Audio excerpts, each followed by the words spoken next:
but in the end, it is about people's lives. I think of the people doing jobs who were previously unemployed. I think of the businesses that were just ideas in someone's head and that today are making a go of it and providing people with livelihoods. I think of the hard-working families paying lower taxes and getting higher wages because of the first ever national living wage.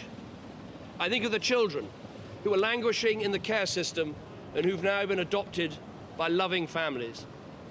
I think of the parents now able to send their children to good and outstanding schools, including free schools, that simply didn't exist before. I think of over 200,000 young people who've taken part in National Citizen Service, the fastest growing youth program of its kind in the world, something that again wasn't there 6 years ago. I think of the couples who've been able to get married who weren't allowed to in the past.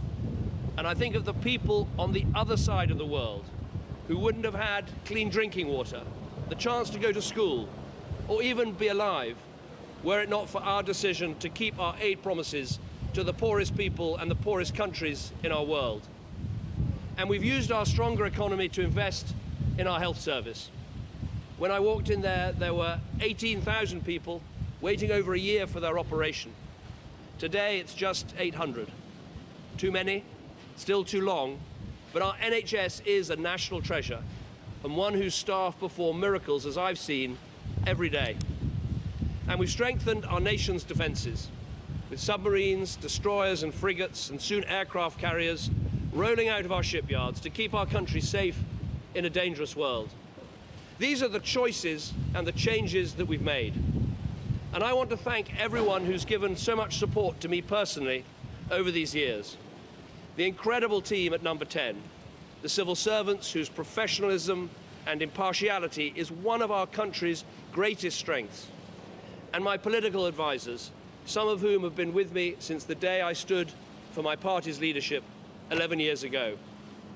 I want to thank my children, Nancy, Elwyn and Florence, for whom Downing Street has been a lovely home over these last 6 years. They sometimes kick the red boxes full of work. Florence, you once climbed into one before a foreign trip and said, "Take me with you." Well, no more boxes. And above all, I want to thank Samantha, the love of my life. You have kept me vaguely sane, and as well as being an amazing wife, mother, and businesswoman, you have done something every week in that building behind me to celebrate the best of voluntary service in our country. We will shortly be heading to Buckingham Palace to see Her Majesty the Queen, where I'll tender my resignation as Prime Minister. And I would advise Her Majesty to invite Theresa May to form a new administration. I'm delighted that for the second time in British history, the new Prime Minister will be a woman, and once again, a Conservative. I believe Theresa will provide strong and stable leadership in fulfilling the Conservative manifesto on which we were elected, and I wish her well in negotiating the best possible terms for Britain's exit from the European Union. Let me finish by saying this. The spirit of service is one of this country's most remarkable qualities. I've seen that service day in, day out in the incredible work of our armed forces, our intelligence agencies, and our police. It is something I always knew, but as Prime Minister, you see it so directly that it blows you away. And of course, writing those heartbreaking letters to the families who've lost loved ones is a poignant reminder of the profound scale of what these men and women give for us in the defense of our freedoms and our way of life. We must never forget that. In a different way, I've seen the same spirit of service in the amazing contributions of countless volunteers in communities up and down our country who are making our society bigger and stronger. And I'm proud that every day for the past 2 years, I've used the office of Prime Minister in a non-political way to recognise and thank almost 600 of them as points of light whose service can be an inspiration to us all. For me, politics has always been about public service in the national interest. It is simple to say, but often hard to do. But one of the things that sustains you in this job is the sense that, yes, our politics is full of argument and debate, and it can get quite heated. But no matter how difficult the decisions are, there's a great sense of British fair play, a quiet but prevailing sense that most people wish their Prime Minister well and want them to stick at it and get on with the job. So I want to take this moment to say thank you to all those who've written letters and emails offering me that support, people who I'll never get to meet and never get to thank personally. It has been the greatest honour of my life to serve our country as Prime Minister over these last 6 years, and to serve as leader of my party for almost 11 years. And as we leave for the last time, my only wish is continued success for this great country that I love so very much. Thank you.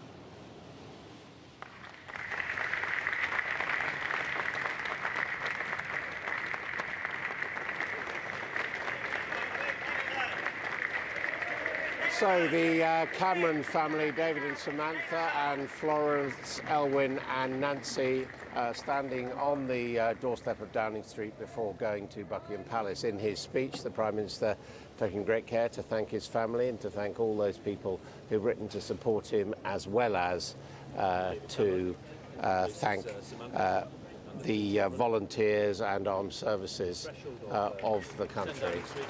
So there they go, leaving Downing Street. I have to say, looked as if there was going to be a rainstorm there, but in the end, it simply ended up being the few drops of rain, teardrop size, one might say, falling as the Prime Minister spoke. And looking to the doorstep of number 10, where his aides are assembled, also they are fairly dry-eyed. And I think that's probably a tribute to the goodwill which Mr Cameron has engendered amongst his supporters, and the good temper with which he's accepted this disastrous defeat for him personally in the European Union referendum. So the Prime Minister now heading to Buckingham Palace for an audience with the Queen at 5 o'clock. He'll be followed by Theresa May going in as the new Prime Minister to meet the head of state, and we expect that she will be here at 5 o'clock laying out the agenda for her government. But David Cameron very clear there in his closing statement that he believes that his economic achievements, the employment and the jobs and the growth that he's brought back to this country are his greatest achievements as Prime Minister. So we're seeing now the aides going back into Downing Street.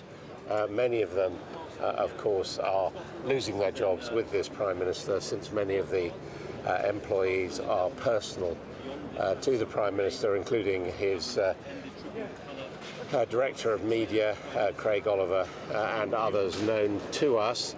With me is our political editor, Faisal Islam, who was also witnessing that. A very grown-up and relatively unemotional David Cameron, typical, I suppose, of the man.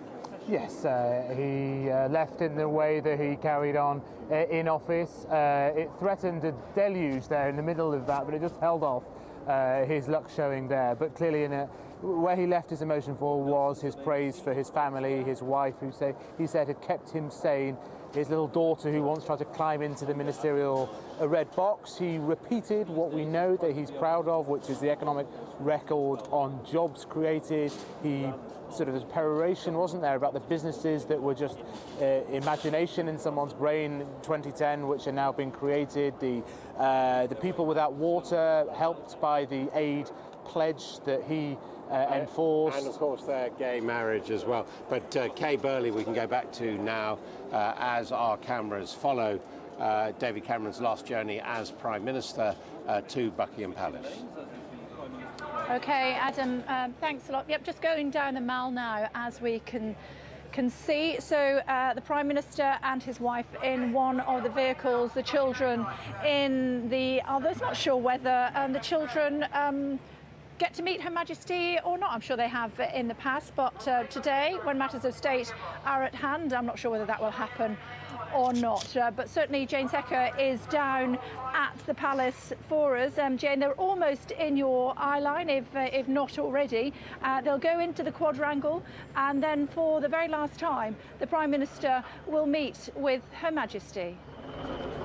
Indeed, Kay, as you can see, the cars there travelling along the Mall, they're only around a couple of hundred yards from us now. We can see the outriders just coming behind us now, travelling around the Queen Victoria Memorial, that large structure in front of Buckingham Palace. And now David Cameron is approaching Buckingham Palace to meet the Queen for the last time, as Prime Minister, that is. They're going to go in through the South Central Gate, and then he will go under the South Central Arch and into that quadrangle, where he'll be met by the Queen's equerry and her lady-in-waiting. Alistair Bruce, our royal commentator, is here with us.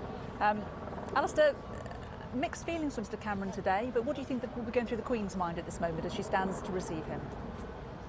Well, the Queen now exercises her constitutional duty. We've seen the political process, and we now watch the state do what is required. The Queen will be waiting in her apartments, and inside the quadrangle he will come to a halt opposite the King's door, which is directly opposite the one we see there. So a big circle now to the other side of the quadrangle, where the Queen's equerry will be waiting to receive the Prime Minister on behalf of Her Majesty the Queen. Standing there in Air Force uniform, Sam Fletcher, the Wing Commander in the Royal Air Force, door opened by one of the footmen, the Prime Minister. And the family will be brought in too, because there'll be a strong welcome inside. Very moving for them, having come to receive this office from the Queen all that time ago, but very special because they wanted to take their children up to Balmoral with the Prime Minister when he visited later this year, and so Sam Fletcher receiving all of them.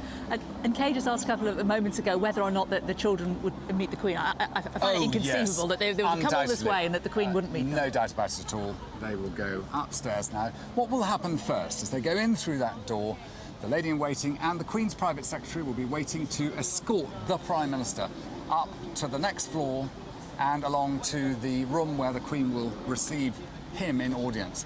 And it's quite special because Sam Fletcher, who we saw there, will go ahead, open the door, tell the Queen, "The Prime Minister, Your Majesty," and bow. He will step out of the way and the Prime Minister will walk in, and then the door will be closed and the rest of the Cameron family will be kept outside, and outside they will have the chance to chat and wait. It won't take very long because all that has to happen constitutionally is that the Prime Minister has to say, "Your Majesty, I wish to resign as your Prime Minister, and I recommend that you send for Theresa May."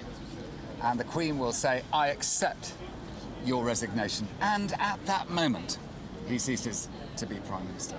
And then they will have a bit of a chat, but there's not much then to discuss, because I think, knowing that the Queen is a stickler for having a cup of tea at 5 o'clock, I expect organised in this, I'm not certain, will be tea for the family, which in a way compensates for the fact that they're not going to Balmoral. But a huge moment for the handover of power from one head of government to another in the presence of the head of state. And you know, huge moment for the family, for the children. Don't you think it's something, goodness me, to talk about at school? Well, absolutely. And I think it's special too that he's managed to have a moment with all his family and the Queen before he completely hands over the responsibility he's had. Remember, if you're Prime Minister of the United Kingdom, you're Prime Minister to the Queen. You're her Prime Minister. She chose him, in one sense, but of course she made that choice on the basis of what was the politically right thing to do, and the parties have made arrangements to make sure that the Queen doesn't personally have to make that decision. Looking at the state entrance there, of course, where this meeting is happening is to the right of that picture, in the apartments up to the right and close to where the Queen's own rooms are. And it's a very personal relationship between the Queen and the Prime Minister, which has gone on for all these years, and heaven knows what they've discussed and what they've exposed one to another. But this is the end of that particular chapter. And as the Queen now prepares to accept the resignation of her 12th Prime Minister, and it's just a continuous motion for her. First one, Churchill, and now saying goodbye to David Cameron. And then the Queen's Private Secretary, Sir Christopher Gate, he is the person that we believe will phone Theresa May and summon her to the palace. I mean, will David Cameron still be at the palace, or does he have to depart before Theresa May arrives, or is it conceivable that phone call could be being made almost instantaneously? Well, we saw an interesting thing. First of all, to answer your question, Christopher Gate, the Queen's Private Secretary, will, on the Queen's instruction, send for Theresa May. Now, of course, we all know it's all set up, but it's politeness and courtesy, and that is what will occur. Exercising the Queen's authority to choose. So that will happen, but everyone's waiting for that to go. What was interesting, and I'm sure Adam Bolton was interested in this too, because we were covering the day when this particular premiership began. And I said that the moment David Cameron became Prime Minister, you could tell that because the Outriders would pick up his car and take him back to number 10. And amazingly, David Cameron had specifically asked that the Outriders wouldn't do that. And then he was delayed in Parliament Square, and his arrival at number 10 was thereby delayed. Interestingly, at the end of his premiership, he's learned the lesson. He came with the Outriders. But I'm moderately a betting man, and I reckon when he takes leave of the Queen, he will not take the Prime Ministerial car, A, and B, he will not have Outriders when he leaves the palace. It's over. He demits office, it's finished, and he'll go off to his own devices. The youngest Prime Minister at 49 to leave office since the Earl of Rosenberg back in 1865. Rosebery. We've talked a lot about the conversations that the Queen has with the Prime Ministers, but do you think the fact that she is that much older than the Prime Minister will have perhaps affected their relationship? Do you think that he'll have felt more able to perhaps seek her advice than perhaps other Prime Ministers in the past have? Well, I don't know how much advice Churchill sought from this young woman who he'd seen at the dining room table when he used to come in and talk to the King about what was going on in the war. But yes, you're right, an older person has the wisdom of that. And David Cameron was at one of the schools that one of the Queen's sons was at, so he's the same age as one of her younger children. So, you know, that gives her a maternal role, if nothing else. And if you imagine all the things that have happened during this premiership and how important it must have been occasionally as head of government to go and talk to the head of state, one-to-one, maybe with a little glass of something to ease the conversation in the hand. And of course, as I was saying earlier on, with the Queen's dogs around, and there are always dogs, and there'll be dogs in now with the Queen as she takes the resignation of her 12th Prime Minister. Now, we could now be in that period, couldn't we? It is entirely conceivable that whilst we've been talking, Mr Cameron has already made it up to the Queen's apartment and that he has already tendered his resignation. And at this point, we don't have a Prime Minister. Constitutionally, what happens? Where are we as a country without a leader? Well, I don't know if you've seen Star Wars, but there's this whole concept of the Force. And the Queen is the head of state, and she holds all executive power by dint of being sovereign. But now we all know that the Prime Minister is the one that exercises the power. The moment the Queen accepted the resignation, it was vroom, and the power went from the Prime Minister back into the Queen.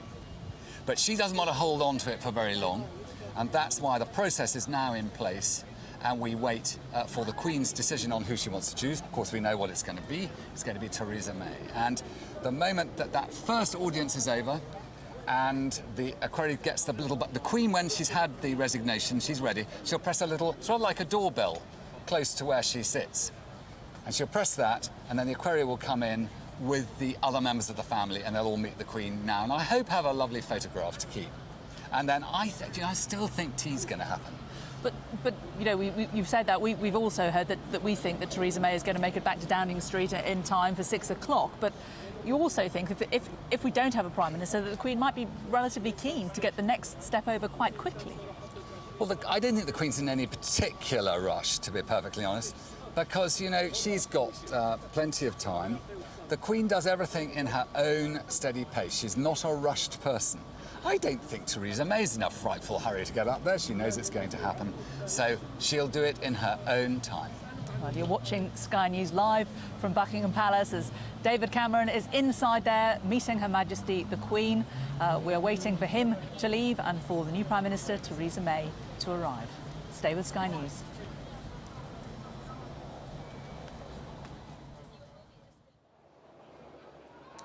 A very good evening. Big Ben strikes 5 o'clock. You're watching Sky News. We're live from Westminster, where David Cameron has left Downing Street for the very last time as Prime Minister. He and his family are now at Buckingham Palace as he tenders his official resignation to the Queen. In the past few minutes, he has spoken about how politics affects people's real lives, from creating jobs to legalizing same-sex marriage and taking children out of care. Here's a flavour of what David Cameron had to say in Downing Street in the last few minutes. Let me finish by saying this. The spirit of service is one of this country's most remarkable qualities. I've seen that service day in, day out in the incredible work of our armed forces, our intelligence agencies, and our police. It is something I always knew, but as Prime Minister, you see it so directly that it blows you away. And of course, writing those heartbreaking letters to the families who've lost loved ones is a poignant reminder of the profound scale of what these men and women give for us in the defense of our freedoms and our way of life. We must never forget that. In a different way, I've seen the same spirit of service in the amazing contributions of countless volunteers in communities up and down our country who are making our society bigger and stronger. And I'm proud that every day for the past 2 years, I've used the office of Prime Minister in a non-political way to recognise and thank almost 600 of them as points of light whose service can be an inspiration to us all. For me, politics has always been about public service in the national interest. It is simple to say, but often hard to do. But one of the things that sustains you in this job is the sense that, yes, our politics is full of argument and debate, and it can get quite heated. But no matter how difficult the decisions are, there's a great sense of British fair play, a quiet but prevailing sense that most people wish their Prime Minister well and want them to stick at it and get on with the job. So I want to take this moment to say thank you to all those who've written letters and emails offering me that support, people who I'll never get to meet and never get to thank personally. It has been the greatest honour of my life to serve our country as Prime Minister over these last 6 years, and to serve as leader of my party for almost 11 years. And as we leave for the last time, my only wish is continued success for this great country that I love so very much. Thank you. And with that, David Cameron, his wife Samantha, and their 3 children headed off to Buckingham Palace. They're inside at the moment, David Cameron tendering his resignation to the Queen, and then there will be a moment after that when the Queen will meet the whole family before they head out. No longer the first family, no longer the Prime Minister and his family, just the Camerons heading off for a new home and a new life. And Theresa May will be in there very swiftly to be offered the post of Prime Minister, the opportunity to form a government from the Queen. Adam Bolton's in Downing Street, and Adam, very much the changing of the guard. Yes, indeed. On these occasions, sometimes the Prime Minister arrives in the official limousine and then leaves in another car, and then his successor or her successor then takes the official limousine back to Downing Street. I don't know if that's going to happen on this occasion or whether they will keep their own vehicles. But this is physical transition of power. In America, of course, as we know, Jeremy, they take 6 to 8 weeks with a transition between presidents, but prime ministers are dispatched and replaced in a matter of minutes with that formal visit to the head of state, the monarch. So we are expecting that the new Prime Minister will be here in Downing Street almost certainly within an hour or so. And I think David Cameron would like his period in office to be summed up by that phrase he used several times, public service in the national interest. That's what he says he believes politics is all about. Of course, it'll be debated probably for centuries whether it was indeed in the national interest to hold and lose the referendum on Britain's membership of the European Union as he did. With me is our political editor, Faisal Islam. Public service in the national interest, would that be a fair way to sum up David Cameron's 6 years in office as Prime Minister? Well, that's obviously referring to his domestic agenda, the agenda on bringing down the deficit, stabilising the economy, trying some social reforms out too, but you can't escape the fact that he wanted another 3 years to bed down some of these reforms, to position the Conservative Party firmly in the centre ground, to fundamentally change things. He leaves after 6 years and 63 days of being Prime Minister, which is about 2 or 3 months short of Sir John Major. It's not a race, but yeah, I mean, it's about the average. It's about the average, but how are the history books going to remember him? What's going to be after the comma, when you say David Cameron Prime Minister, it will be the man who led Britain out of the European Union. That's how he will be remembered in the history books. And for those 17.4 million that voted for it, he will be considered a form of hero for giving them the opportunity to vote for it. But it's not what he wanted, which is why he has now resigned as Prime Minister as we await Theresa May. It's often said second term is the foreign policy term. You become a foreign policy Prime Minister. No one can have expected that to have been delivered in such an unexpected way of Britain leaving the EU. And of course, seeing the young family there, one is reminded how much of his life David Cameron still has ahead of him. He does, and they were born, some of those kids brought up here. This is their home. We forget that. This is a great exchange of power, but it's also a family moving out of a home, potentially two families, depending on what Theresa May does with George Osborne. And yes, he's very young for a Prime Minister. I think you're going to test me with the facts now, isn't it? It goes back to, I think it was 1776, is it? To have as young a Prime Minister resigning and not losing a general election. 49, plenty of time ahead of him, but the soundings I get is that this is not a man who in his retirement he's remaining an MP, and he clearly has some political objectives he wants to achieve from the backbenches around life chances. I don't imagine he will want to be a backseat driver. People will forgive him not being in Parliament for every vote over the next few months. He needs to give space for Theresa May to bed down and to form her own authority and to set out her own agenda. I don't imagine we'll get him talking in any depth or great depth about the European Union and the negotiations for much longer. But he'll have quite some memoirs when they appear. Faisal, thank you very much indeed. Jeremy, waiting for the new Prime Minister here. Back to you.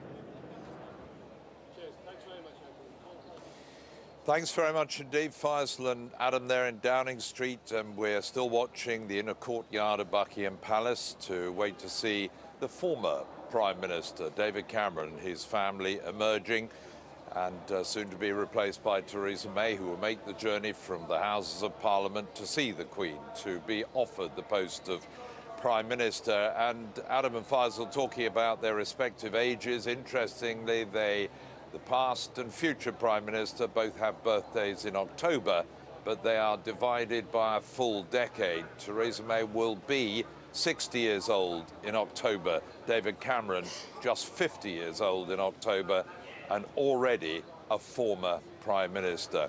Well, it's all happening down at the Palace now, and Jane Secker is on duty down there, just giving us a flavour, Jane, of what probably is going on behind those closed doors. Well, wouldn't we all like to know, Jeremy, that the Prime Minister arrived some 5-10 minutes ago. He went inside the King's door, up the King's staircase and into the Queen's private apartments, where he will have met Her Majesty pretty much instantaneously. We think that the very act of tendering his resignation will have been quickly dealt with.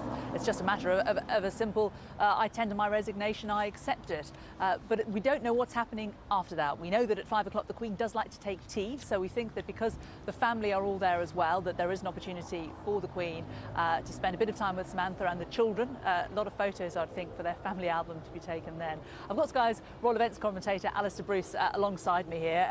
Alistair, I mean, that's all we know, isn't it?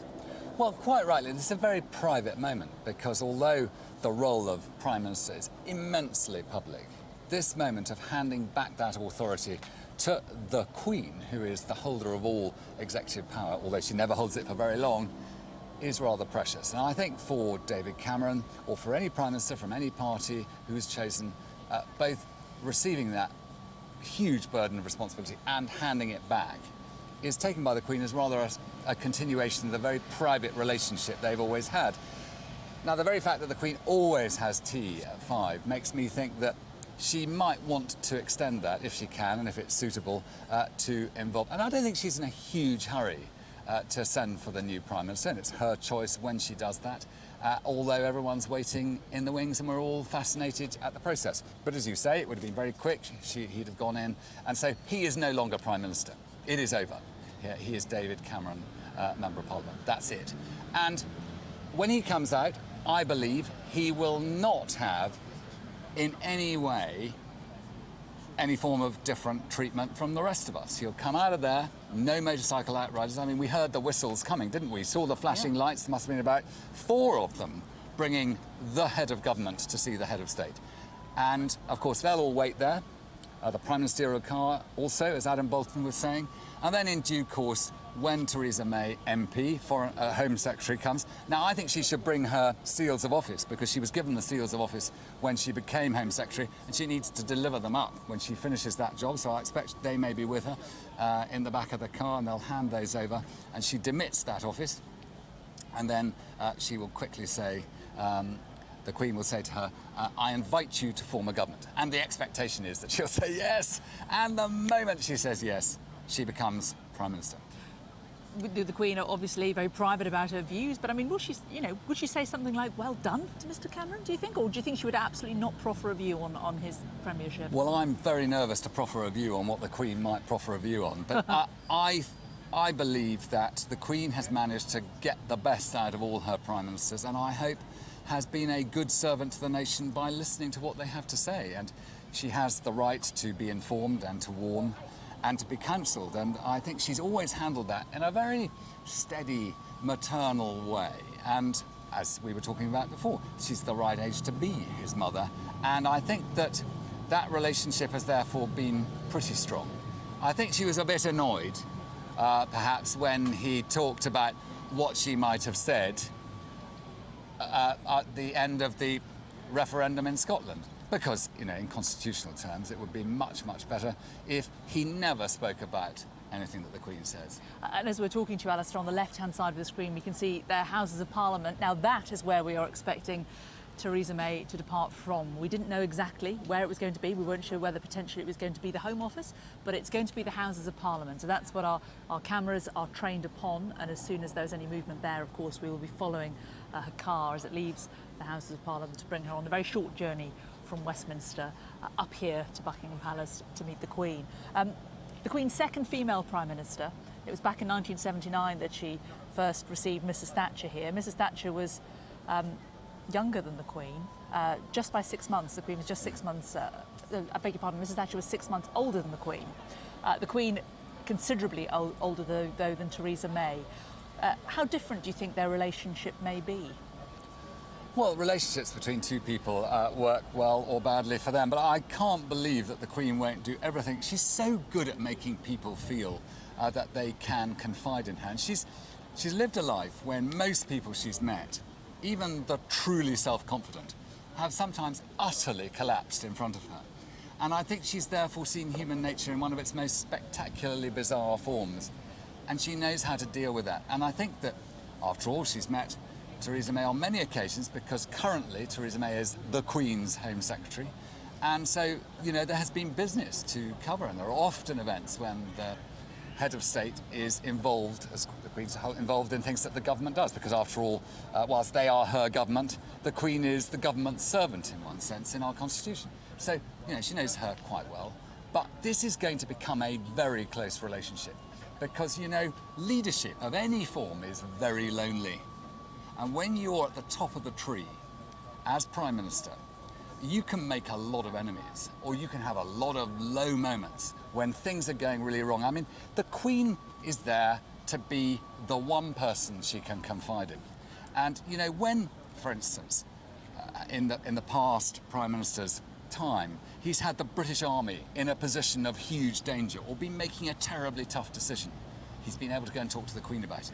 She's been in that house behind us with Prime Ministers. She was even there when Churchill was briefing her father about the really bad days of the Second World War. She's seen a Prime Minister confide in her father the anxiety of the potential of Britain losing the war against Germany. Look, she's got all it takes, if Theresa May wants it, to really support her in her work. And her usefulness to a Prime Minister has changed, hasn't it, over the years? As you say, when Winston Churchill met her, she was very young, she was very green, but since then she has sat through 12 Prime Ministers. The experience that she will have gained over that time, the insight that she will have gained over that time about the mechanics of British government and about the way that home policy and foreign policy works are invaluable, aren't they? What I'm told about the Queen and the way she operates is that she's not the kind of person who offers advice. Why don't you do this? Why don't you do that? What she tends to do is that really clever way of guiding. She asks questions, and the question helps the Prime Minister think through a problem. So she nurtures people, I think, with those questions. And they're questions based upon all the experience that she's had. You just think about all the names. Wilson, Callaghan, Churchill. I mean, all those people who had difficult moments when they, you know, they've climbed to the top of what Disraeli called the greasy pole, and then trying to stay there. You know, it's a political battle out there. And what's great about what's happening in Buckingham Palace now is that it's away from politics. It's power meeting power. The power of politics is over there at Westminster. Inside the rather calm, sedate world, cup of tea in hand, with the sovereign and the dogs wandering around on the ground, the Prime Minister is with the head of state, and we don't know what's happening, and that reassures all of us, really. And even for the closest scholars of politics or of history, and one would imagine that Theresa May knows a great deal about both. As you say, just going through those lists of Prime Ministers' names, she can read about what they did or what they struggled with in a book.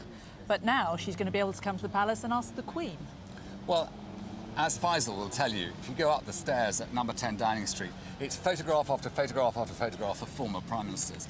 So the incumbent who lives in that building is constantly looked at by the eyes of predecessors, and that must weigh pretty heavily. But the Queen is also looked at by every sovereign in paintings in Buckingham Palace. So there they share something immediately. And for David Cameron now taking leave of the sovereign, we will see him leave from the King's Door, which is just to the right of our picture on the right, in due course. And he may not come out, he may leave via the garden exit, which of course is possible, and therefore we will see that at a later stage. So, you know, there are lots of ways in and out of the palace, but the garden entrance is the one that the Queen uses herself. And it's her access into the garden itself. So she's out for walks most days with her dogs, and now having a cup of tea with her Prime Minister, or her ex-Prime Minister. And are you surprised by the length of time that this is taking? You did say, obviously, that she likes to take tea. You think that she would invite the family in. As you say, she appears in no hurry to be calling Theresa May. Listen, the Queen is an embodiment of courtesy, and somebody who has served her on behalf of the nation as Prime Minister for a number of years has come to take leave. This is huge for him, and the Queen will take her time. This country's in no danger at the moment. We don't need the fact that we've got a little God, isn't it marvellous? We don't have a Prime Minister right now. We just wait. The Queen will be courteous to the Camerons, all the children. Heaven knows she's got some grandchildren and great-grandchildren. She knows how to manage them, and I'm sure there'll be some particularly good little tasty things that come up from the kitchen to help them stir up their energy for the evening. You talk about it being a big moment for David Cameron. It's a big moment for the Queen as well, though, isn't it? This is her key constitutional role. The Queen exists to enable the state to operate in a structured and proper form. And although Parliament is sovereign since 1689, executive power is embodied in the Queen as head of state. And she exists to pass that on to whomsoever it is appropriate who can lead the House of Commons. That's where, in essence, the power of this nation is managed. And it can be a tough place, the House of Commons. So during the Queen's reign, she's had to make some pretty difficult choices, but the political parties have made it much less tough for her to be in the focus and in danger of making a difficult political choice of her own, which would be uncomfortable in a modern world. The House, the arrangement is that the Conservatives have now made their choice, and the recommendation has been made to her by David Cameron in the last few seconds of his prime ministerial role. And now, once tea's over and they leave, we will see in due course the Home Secretary coming to receive the big job. Just keeping our eyes trained on Buckingham Palace to the right, the King's Gate, although we do think that David Cameron and his family may be departing from the garden entrance. We can see the garden entrance gate over there, so I'll ask the team here to keep an eye on that. Just to the right of the palace, there is a big long wall with a huge gate in it. That is the access and egress, but he may even go out of the back of the palace, which is possible to do, but it's quite complex. I think there are easier ways to go. It looks like there's action on the left-hand side of the screen. That is where we are expecting Theresa May, the Prime Minister designate, to come in and travel up to the palace. And they're on their way. And we believe that David Cameron has now finished meeting the Queen. Which leaves the way clear now. The instruction has been given to the Queen's private secretary. The triggering of what we all knew would happen has now taken place. And Theresa May leaves the firmament of the hard work and business of political life. We're assuming it's her in that car. We couldn't quite see from the distance of those cameras. The first Prime Minister, of course, that the Queen met in these circumstances was Winston Churchill. He wrote his thoughts on coming to power, and that this journey that he made with the Queen, and I have to say I'm indebted to the journalist Michael White. David Cameron has formally tendered his resignation. That has now been confirmed by the palace. And he's not, as we thought, leaving by the quadrangle. He's not coming out the route that he came in. He's going out the back through the garden entrance and out the back of Buckingham Palace. And you can see the footage that we're on now is of Theresa May travelling through Westminster, and the Queen, as could be expected, has graciously accepted the Prime Minister's resignation. And I was just talking about Winston Churchill, and my colleague Michael White, writing in The Guardian this morning, reminded us of his thoughts at this very moment as he travelled to meet the Queen. And it was 1940, the German tanks were advancing westwards, and he said, "It is as if I was walking with destiny, and that all my past life had been but a preparation." And one can only imagine what's going through Theresa May's mind at this very time.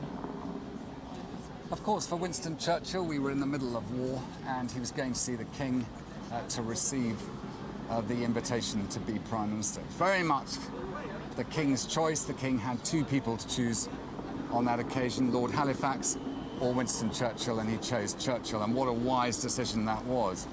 Now, the constitutional changes that have occurred since, that choice, although it's still technically the Queen's, is made for her to protect her from politics. And through the deliberations of the Conservative Party, according to their own rules, and other events that have taken place recently, there is now one person. The handover has been brought forward and up the road towards Buckingham Palace, down Birdcage Walk, past Wellington Barracks on the left-hand side of the shot, and then the outriders will pull across to the right through New Zealand and Australia gates. We can just actually see them behind us, Alistair. We can see the outriders, or we can see Theresa May's car now approaching the Queen Victoria Memorial outside Buckingham Palace. They'll go in through the South Centre gate again. Any reason why she's taken this route and not come along the Mall? Well, I think it was pragmatic. They came straight from the Houses of Parliament, and it's a much easier route to come up on that particular road. And listen, the police will make decisions on this pretty much as they go along. We live in a very uncertain world in many ways.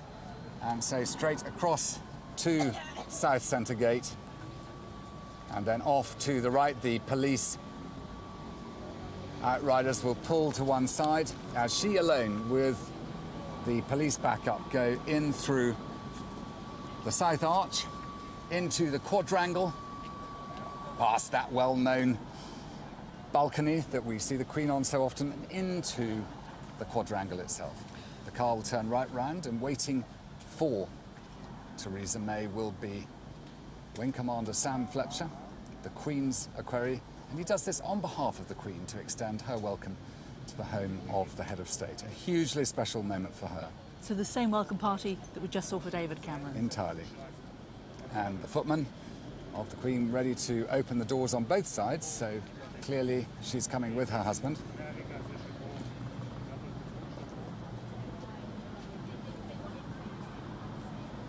Received by Sam Fletcher. Now, he's the man who later on will be the first to congratulate Theresa May as she goes into the King's door.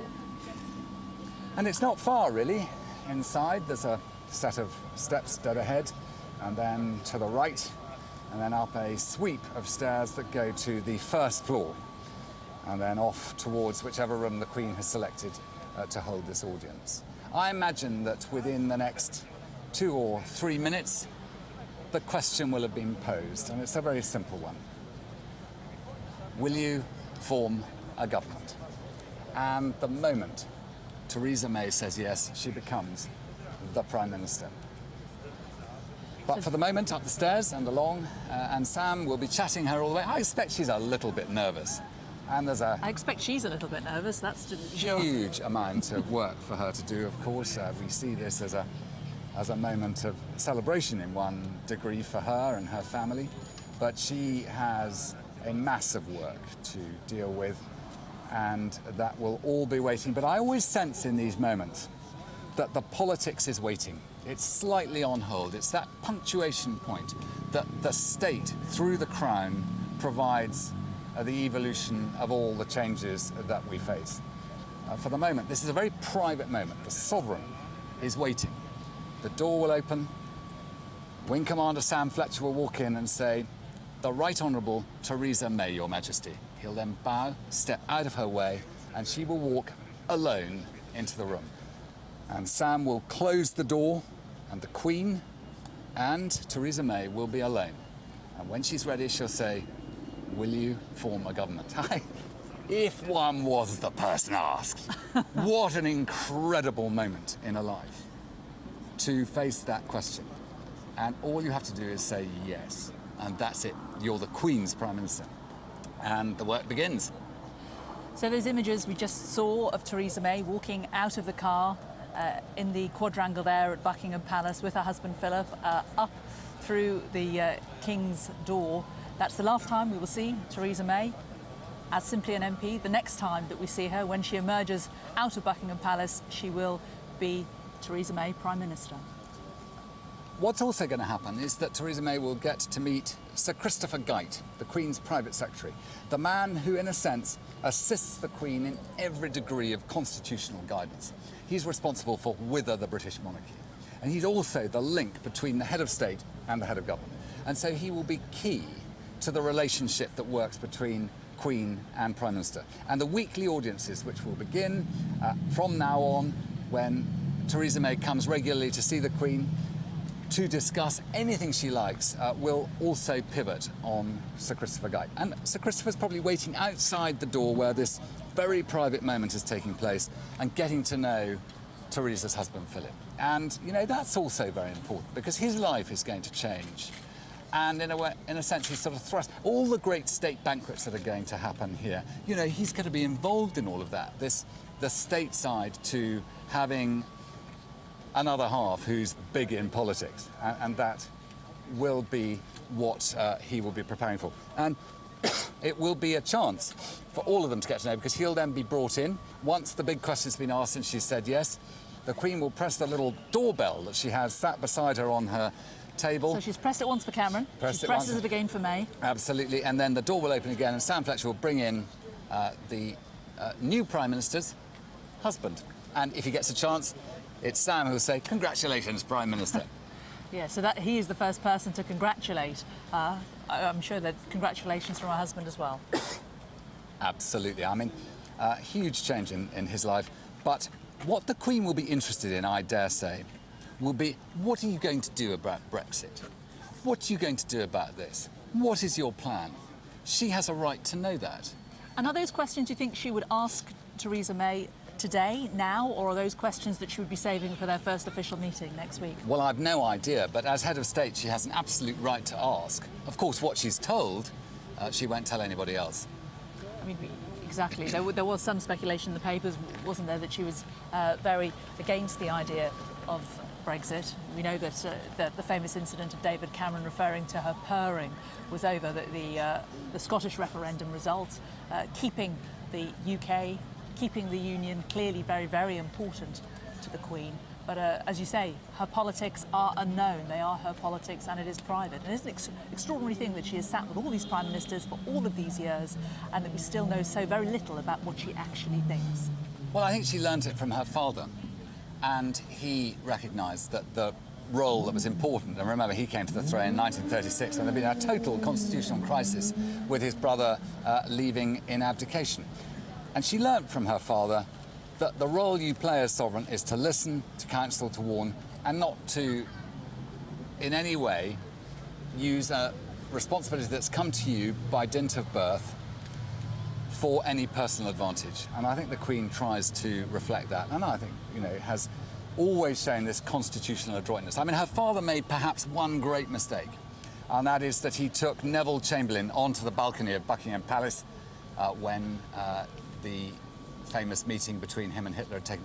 You know, things can go wrong, but the Queen has just watched that steady line, and she's doing it now with her new Prime Minister. She certainly is. Thanks very much, Alistair. We're going to keep watching these pictures from Buckingham Palace, and the moment that we see the new Prime Minister, Theresa May, emerging from that door on the right. We've just seen the cars now moving into position. It could be that she could be coming out relatively imminently, or it may be that they are just getting ready for that moment. As soon as we do see her emerging, we will return here live to Buckingham Palace. But in the meantime, let me just briefly hand you back to Jeremy, who is at Westminster. Thanks very much, Jane. Well, in case you were worried that we were left a leaderless nation, the switchover between prime ministers really was carried out with palace precision. Let me just show you what happened. The palace first put out a statement saying that David Cameron had resigned as prime minister at 22 minutes past 5. 1 minute later, Mr. Cameron left, now a former prime minister.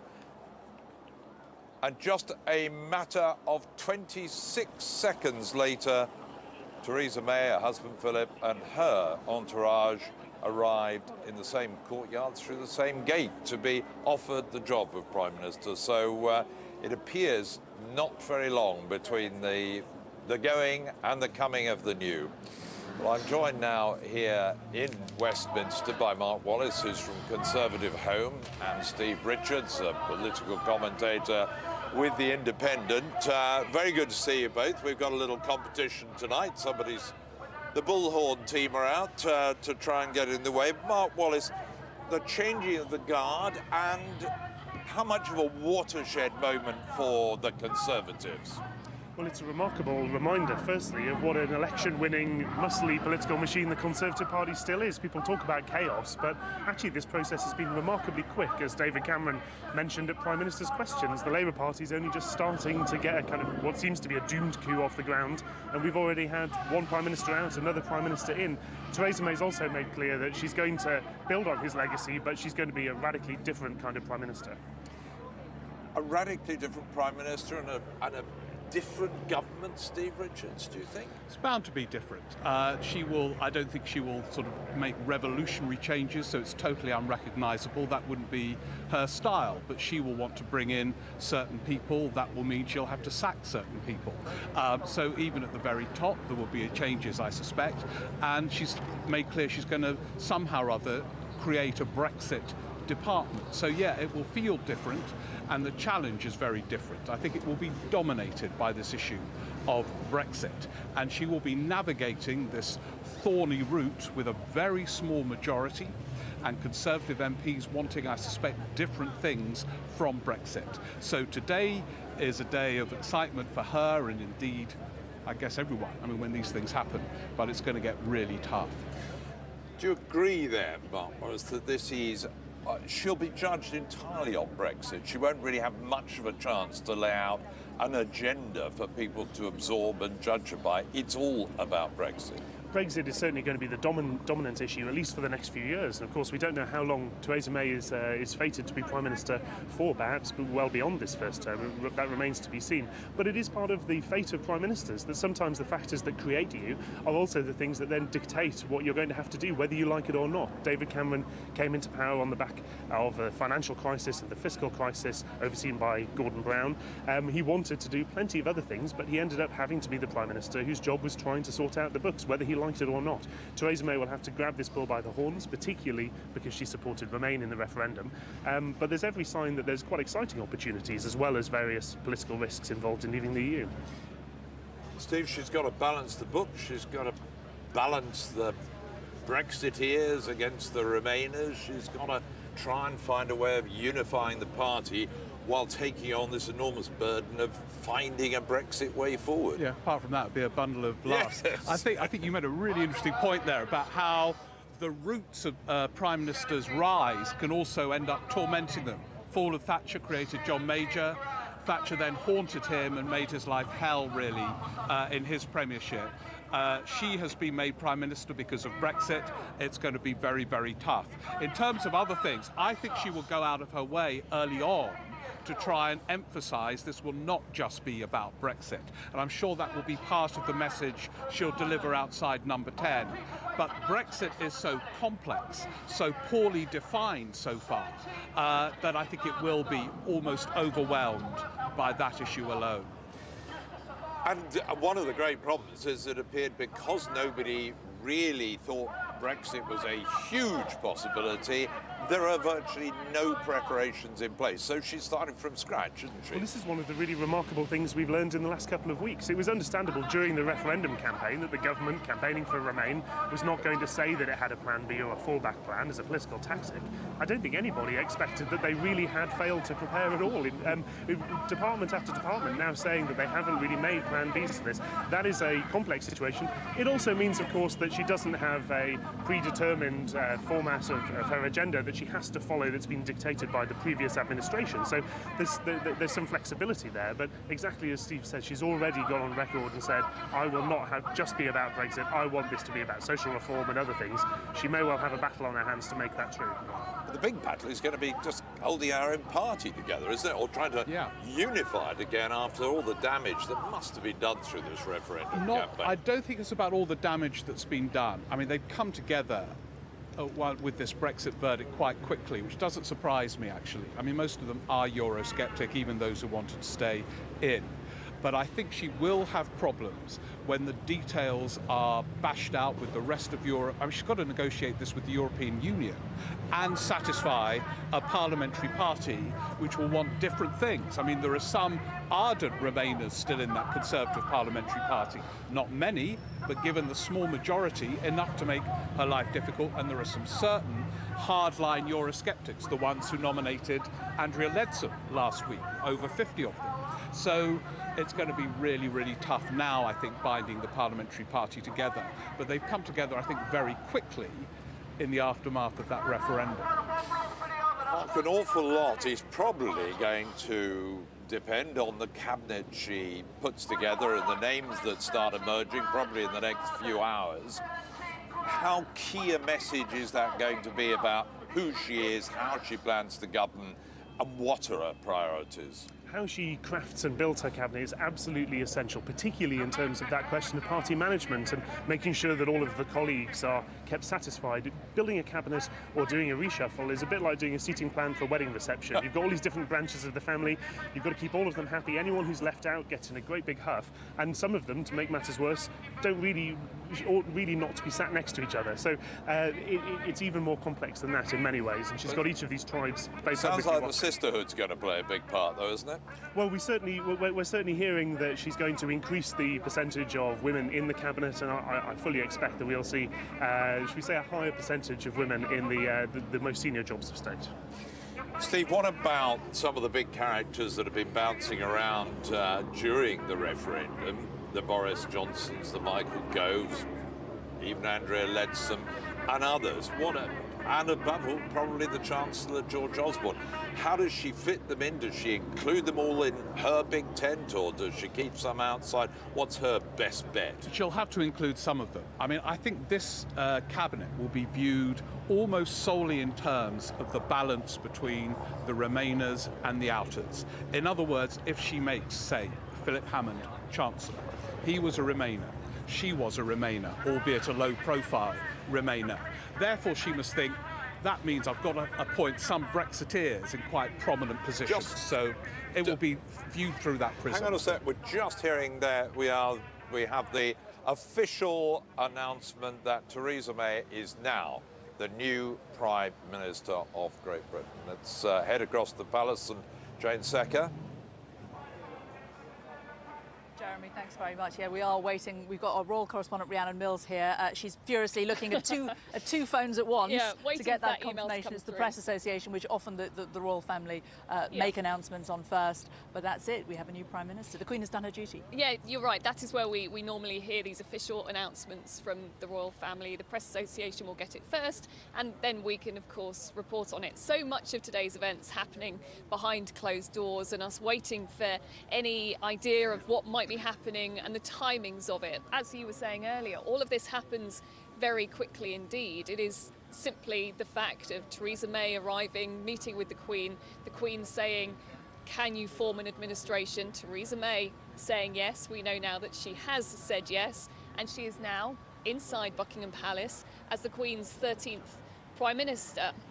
Surely there's going to be time for pleasantries. We obviously will only guess what exactly they're talking about, but I think certainly there will be lots of questions for Theresa May from the Queen in terms of what happens next. There's been so much political turmoil over the last few weeks. We haven't heard from the Queen. Of course, she has to remain above politics, but no doubt now for Queen and her new Prime Minister a time to sit and reflect on what's happened over the last few weeks and certainly look ahead as well, don't you think? Oh, definitely. I mean, and I think it's very important for this relationship to start building up now, because it's going to be a weekly process in the interest of the United Kingdom where the head of state and the head of government can talk. And it's been going on for centuries now, this link. And I think that it'd be really interesting to see how the Queen develops it, and she will keep everything very private, but it's her second female Prime Minister. And I think that for the Queen, so much change in a reign that's gone on for 63 plus years, and it gives her a tremendous amount of depth and experience from which she can draw. And I hope that that will be a great source of comfort, because, as I say, when you're Prime Minister... TV, guys! Jack Jones TV! Check me out, Facebook! Woohoo! Wiggle, wiggle, wiggle! There's someone who will never be Prime Minister, and one can only say that, meanwhile, in the palace, there is a steady and stable part of what's going on in this United Kingdom. And we've talked about Margaret Thatcher already. It was back in 1979 that the Queen first met her first female Prime Minister, and also the longest serving Prime Minister of the 20th century. Mrs Thatcher had meetings with the Queen for 11 years. I wonder if the Queen was reflecting on those meetings today when she meets Theresa May as her second female Prime Minister. It was inevitable, wasn't it, that there is always going to be the comparisons between the Queen's and there we can just see the first images of the new Prime Minister with Her Majesty. And is she having a curtsy there? She certainly is. She's curtsying to the Sovereign. It's never expected or considered important unless people wish to do it if they choose to do it. And certainly I think that, you know, for the new Prime Minister, the burden of responsibility that now rests on her, because in a sense, when the Queen accepted that, well, the Queen said, will you be Prime Minister? And when Theresa May accepted that burden, the huge responsibility, the massive responsibility of executive power landed straight on Theresa May's shoulders. And she now has the rugby ball to carry forward for the United Kingdom, and that's a huge challenge. So this is the photograph of the meeting. There would then have been a private moment when the question was asked, and we have this, as she does, as a memento of that moment. It's a very important political moment. It's an important moment for the Sovereign. But just looking at that image, it's clearly a happy moment for both of them. There does seem to be genuine smiles on both of their faces. Yeah, and the Queen has done this so many times before. She has seen resignations, changes of prime ministers because of general elections. She's in charge here. She's been here. She's done it before. And I should think she is reassuring Theresa May, but smiles all round. It is a happy time. And for Theresa May, this is her moment in history. This is her moment in political history, and one to remember for her. I think now, potentially, Theresa May's husband may also have been introduced to the Queen as well. Yes, that will have happened. And, you know, it's a perfect setup in there for the Queen to have her discussion, which would have happened. They'd have sat down on those sofas and had a jolly good gossip. All the way around, you see family photographs from the Queen's family, and in essence, you know, for the Prime Minister, she's now part of the open door to the Queen and all the advice that she can give.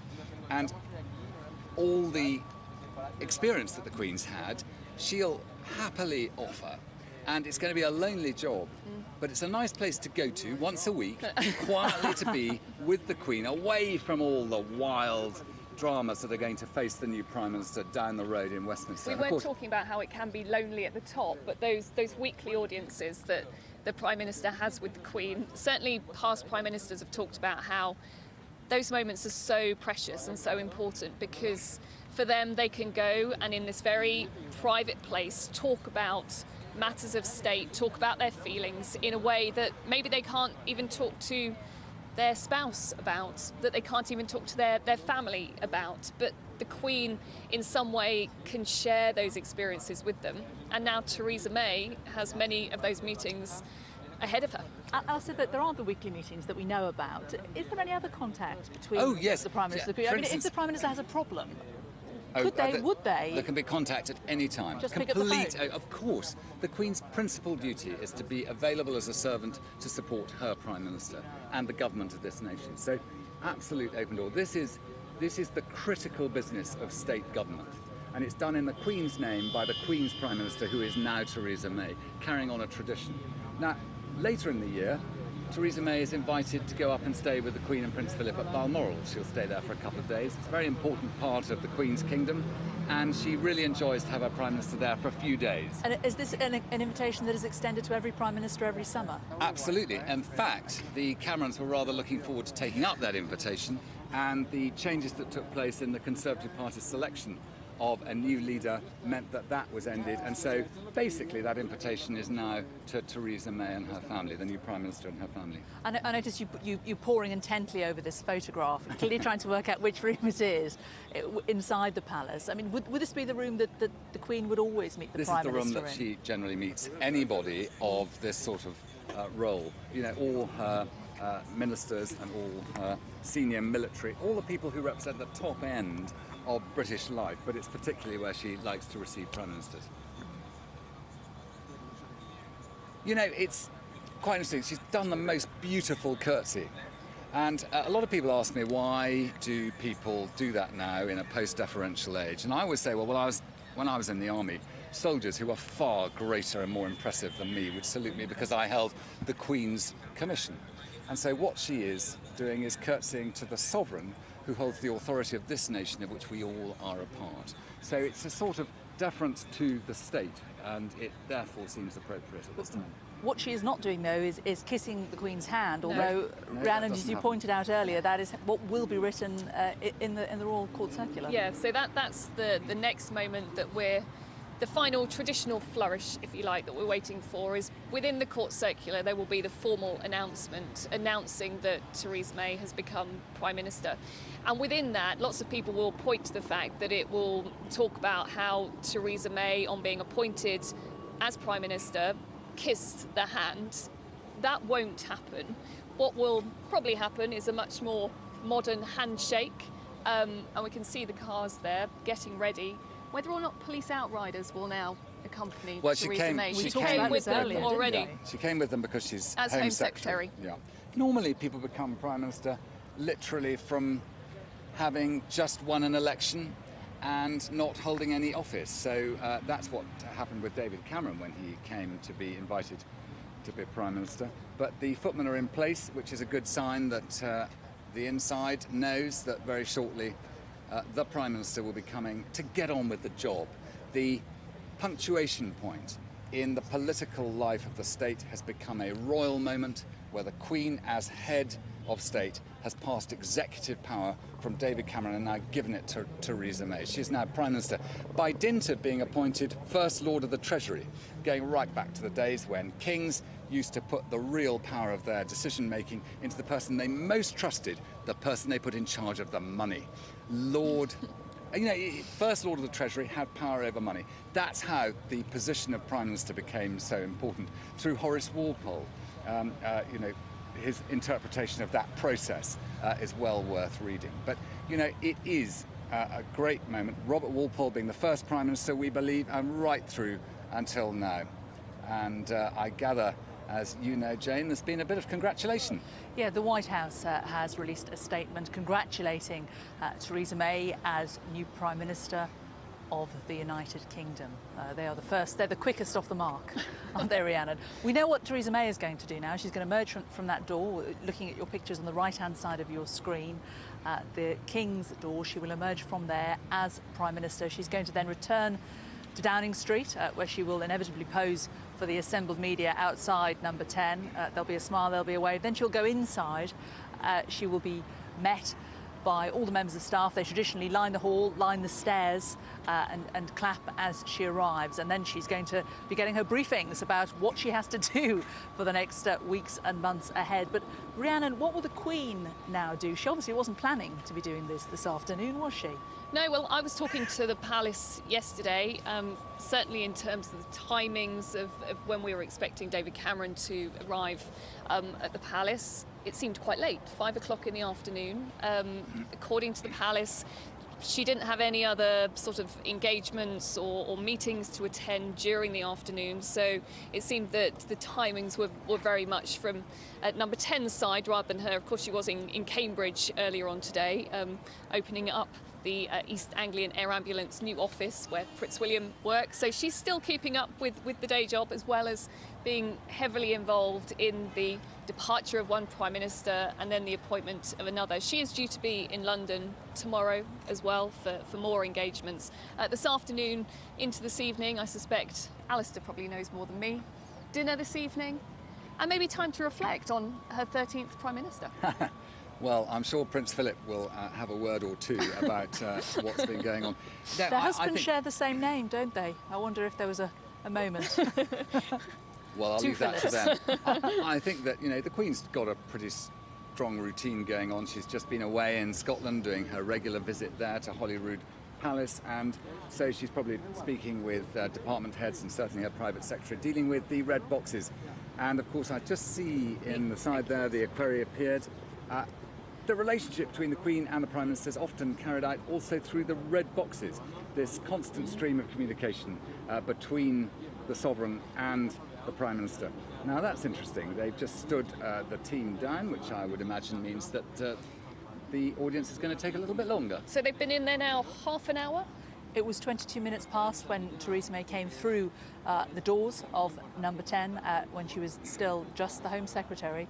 So do we now think that wasn't the case, that they're going in to collect her? Well, let's you make think a they're guess. being stood down? Two things could have happened. One, the Queen wishes to spend longer with her Prime Minister and talk more. After all, there's a huge agenda of critical issues for the United Kingdom, and the Queen will want to know what her new Prime Minister is going to do about them.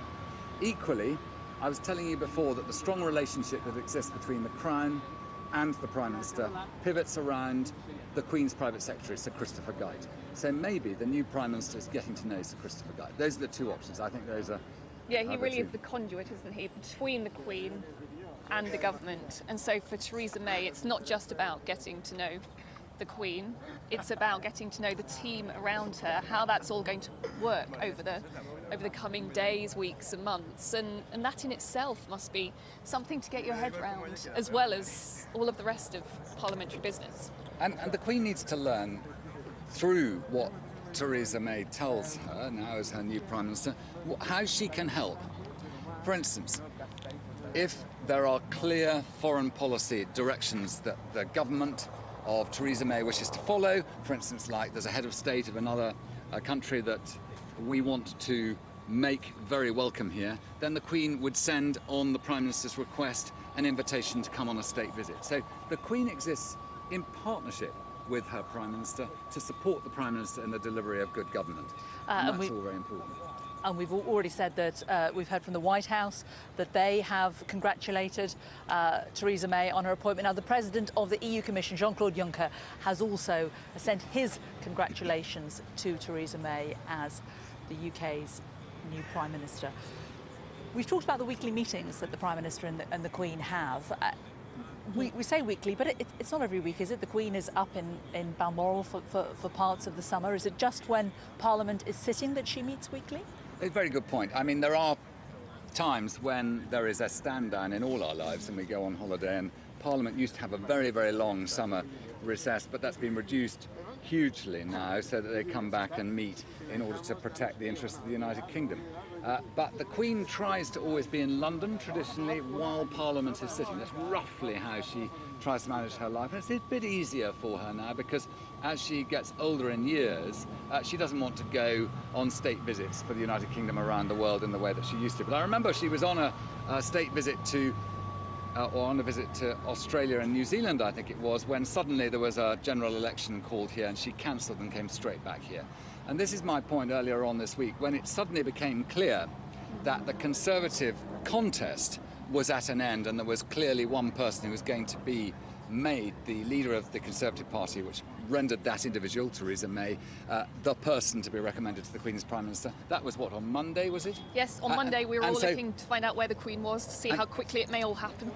I never felt that it mattered where the Queen was, because if something constitutionally needed to be done of that importance, the Queen would drop everything and come straight here to Buckingham Palace to deliver that capability to executive power. So whilst we knew about what was going to happen on Monday, it was then said that David Cameron wanted to meet his cabinet on Tuesday. He was going to do his final Prime Minister's questions on Wednesday before handing in his resignation to the Queen this evening. There is no sense at all that delay was in any way to service Her Majesty. That was something that came from his side, and that she would have fallen into whatever plan that the Prime Minister had suggested. Great courtesy is always shown to the Queen now, particularly in her senior years, with the footman coming out now, perhaps this time to provide a good departure for the first time, the Prime Minister leaving Her Majesty the Queen. And what a tremendous moment in any person's career, having served in politics. The Prime Minister. And the Prime Minister was led out of the palace, not by the equerry, but by the Queen's private secretary, Sir Christopher Gite. The first shot of Theresa May as Prime Minister, now leaving Buckingham Palace, now leaving the quadrangle. Travelling out the same way? She's coming out of the North Arch, and she'll then cross the front of the forecourt of Buckingham Palace behind you. You can just see her behind our shot. And she will go to the South Centre Gate, where our camera waits. And the punctuation point in the life of the state, where the Sovereign has invited a Member of Parliament who leads with the confidence of the House of Commons, now leaves the palace and returns to the melee of political life, and goodness knows what a challenge she has to serve the Queen. So the Queen's constitutional duties over in terms of saying goodbye to one Prime Minister and welcoming a new one are over for the day. Theresa May's work, though, is just beginning as she heads down the Mall, down to her new home at Downing Street. Let's hand you back to Jeremy.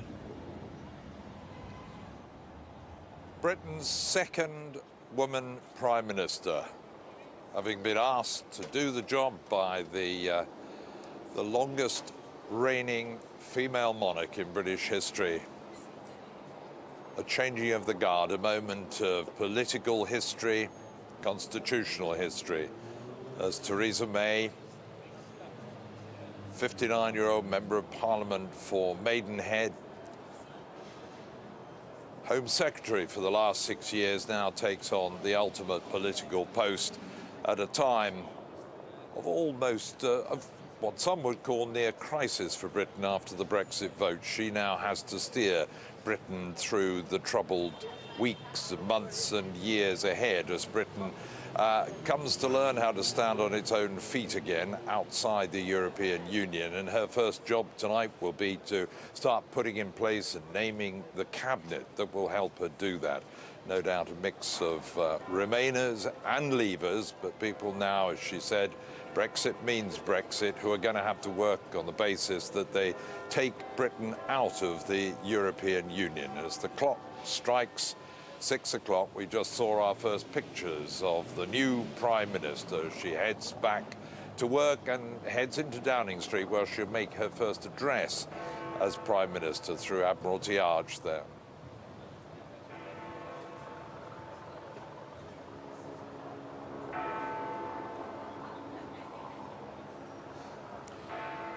Good evening. Big Ben strikes 6 o'clock. You're watching Sky News. We're live from Westminster in the heart of London. And the breaking news this hour, the country has a new leader. The former Home Secretary, Theresa May, has accepted the role of PM in a meeting with the Queen. As she heads down towards Downing Street now after a meeting that lasted about 34 minutes. She went in to meet the Queen. A piece of palace precision, great choreography, as David Cameron left as a former Prime Minister, and 26 seconds later Theresa May's vehicle drove into the palace, and she moments later was asked to be the new Prime Minister. She curtsied to the Queen, had a conversation in private behind closed doors, and then the Queen invited her husband Philip May to come and join them, and the Queen meeting not only the new Prime Minister but her husband in the new formal role they've taken on. A 34-minute meeting before Mrs. May left just a couple of minutes ago and started that return journey, and started what in effect is her new job for real. She will head into Downing Street, and very shortly the podium, I think, is already set up outside the front doors of Downing Street, and she'll prepare to make her first address as Prime Minister to the nation that she now leads.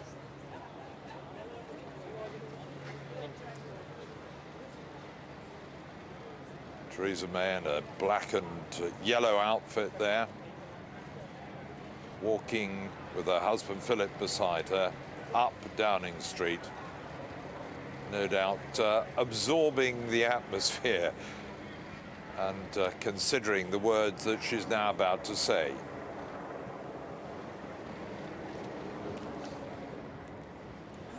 I have just been to Buckingham Palace, where Her Majesty the Queen has asked me to form a new government, and I accepted. In David Cameron, I follow in the footsteps of a great modern Prime Minister. Under David's leadership, the government stabilised the economy, reduced the budget deficit, and helped more people into work than ever before.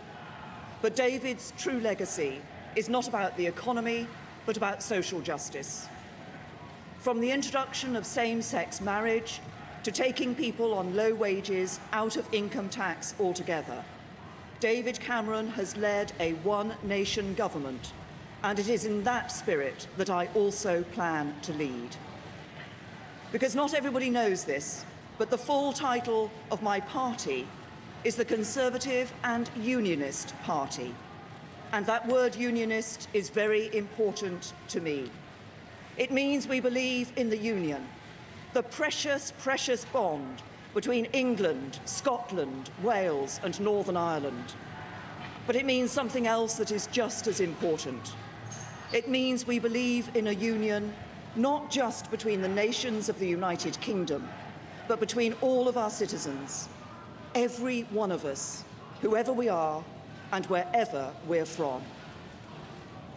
That means fighting against the burning injustice that if you're born poor, you will die on average 9 years earlier than others. If you're black, you're treated more harshly by the criminal justice system than if you're white. If you're a white working-class boy, you're less likely than anybody else in Britain to go to university. If you're at a state school, you're less likely to reach the top professions than if you're educated privately. If you're a woman, you will earn less than a man. If you suffer from mental health problems, there's not enough help to hand. If you're young, you'll find it harder than ever before to own your own home. But the mission to make Britain a country that works for everyone means more than fighting these injustices. If you're from an ordinary working-class family, life is much harder than many people in Westminster realise. You have a job, but you don't always have job security. You have your own home, but you worry about paying the mortgage. You can just about manage, but you worry about the cost of living and getting your kids into a good school. If you're one of those families, if you're just managing, I want to address you directly. I know you're working around the clock. I know you're doing your best, and I know that sometimes life can be a struggle. The government I lead will be driven not by the interests of the privileged few, but by yours. We will do everything we can to give you more control over your lives. When we take the big calls, we'll think not of the powerful, but you. When we pass new laws, we'll listen not to the mighty, but to you. When it comes to taxes, we'll prioritise not the wealthy, but you. When it comes to opportunity, we won't entrench the advantages of the fortunate few. We will do everything we can to help anybody, whatever your background, to go as far as your talents will take you. We are living through an important moment in our country's history. Following the referendum, we face a time of great national change. And I know, because we're Great Britain, that we will rise to the challenge. As we leave the European Union, we will forge a bold, new, positive role for ourselves in the world. And we will make Britain a country that works not for a privileged few, but for every one of us. That will be the mission of the government I lead, and together we will build a better Britain.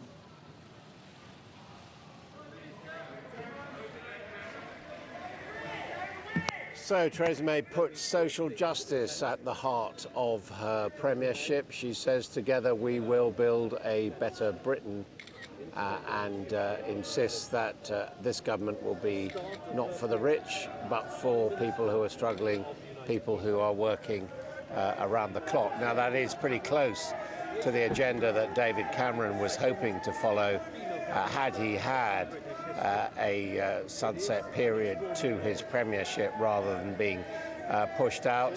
Theresa May also saying that she can make Britain a better place, leaving the European Union, even although that wasn't the plan which she supported. And she's wearing her trademark leopard print shoes with kitten heels. So we are going to get very shortly from Theresa May the first news of her government. But she was savouring the moment there, obviously very happy after her visit to Buckingham Palace after being sworn in by the Queen, and her husband Philip there, silent, smiling too, as she waved on the doorsteps of number 10, a little over an hour after the Cameron family left in rather more sombre mood. With me, our political editor, Faisal Islam. I mean, some very clear pointers of intention as to what she wanted to achieve. I mean, it reminded me a bit of Margaret Thatcher, where there is discord, let us bring harmony. She was trying to address and surprise people about the Conservative parties. Clearly there's a political advantage, there's a chasm there with the Labour Party right now. She was trying to tell people, I mean, if you're one of the families just managing to get by, I want to address you. The government that I will lead will do anything we can to give you more control. Interesting that, combining both those words from David Cameron about one nation, blue-collar conservatism, but also a little tinge of that Vote Leave mantra of taking back control. She sees the results of the EU referendum campaign not just through the filter of Brexit, but through the filter of a whole sweep of British families and voters who feel disconnected from the Westminster bubble. Exactly. I mean, and that is exactly what she is trying to do. I mean, it struck me she was speaking to those people that we've told victims of globalisation, people who've been left behind, the very people who made the difference in the EU referendum. And that is her number one aim. She waited in that speech quite a long time till the end to talk specifically about the European Union and the positive role that Britain can forge in the world as we leave the EU. But that was about much more. The lesson she learns from this referendum is, yes, she will lead a government where Brexit means Brexit, but it's much bigger than that. It's about trust, rebuilding trust in political institutions, in that institution number 10. She realises that people don't trust experts, people don't trust economists sometimes. So she's trying to rebuild trust, and she feels she has to connect with those people who have suffered from some of the downsides of globalisation, whether it's those people competing with labour from Europe that is uncontrolled, or whether it's those people that have suffered under trading arrangements. It's interesting, isn't it? Because traditionally we think of the United Kingdom as being, having done very well out of globalisation, a great trading nation. I don't think she's going to row too much back on that. She'll still be a free trader at heart, but it's about those people that suffer. Yeah. I mean, it's very interesting. She's got this focus on inequality. She's talked about the massive gap between chief executives' pay and average workers. She's making it clear that she doesn't just want the Tory party to be seen as the party of the rich, as the party of business. And that could mean some quite bruising encounters with the business community. Well, it could do, but then you don't get much bigger than withdrawing from the European Union, do you? Most of the multinationals, they find it easier to work within one set of rules across 500 million people. Once you've done that, frankly, all sorts of interesting, the lobbying power of big businesses, well, everything's really quite up for grabs, I think.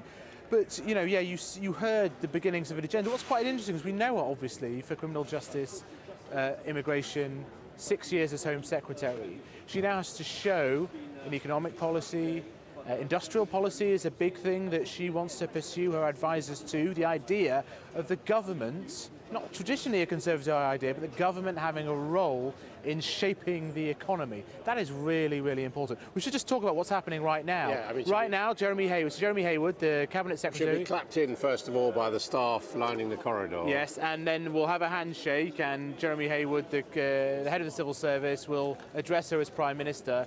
At some point pretty quickly, she'll be taken to do key security things, such as signing the Trident letters and other matters, but she is now the Prime Minister, and we expect to hear key appointments to Cabinet, not too many, but maybe 2 or 3 in the next few hours. But she gets to work straight away, not just on the EU referendum and the exit negotiations, appointing the government, but also her wider agenda. But I think she's trying to surprise the public. It's really important. It is a new government. It's not a reshuffle. People may be surprised that we get a new government 13 months having elected. But this is a relatively normal situation. In the past 100 years, half the times we've had a new Prime Minister, it has been through a change without a general election. So this is not abnormal. It's obviously we don't have a general election here, but we have a new government, not just a reshuffle. Faisal, thank you very much indeed. So Britain has a new Prime Minister behind the famous black door of number 10 Downing Street. Back to you. Well, David Cameron arrived here at Buckingham Palace a short time ago to offer his resignation to the Queen. Within minutes of his departure, Theresa May had arrived to be asked to form a new government. Well, with me is our royal correspondent, Rhiannon Mills.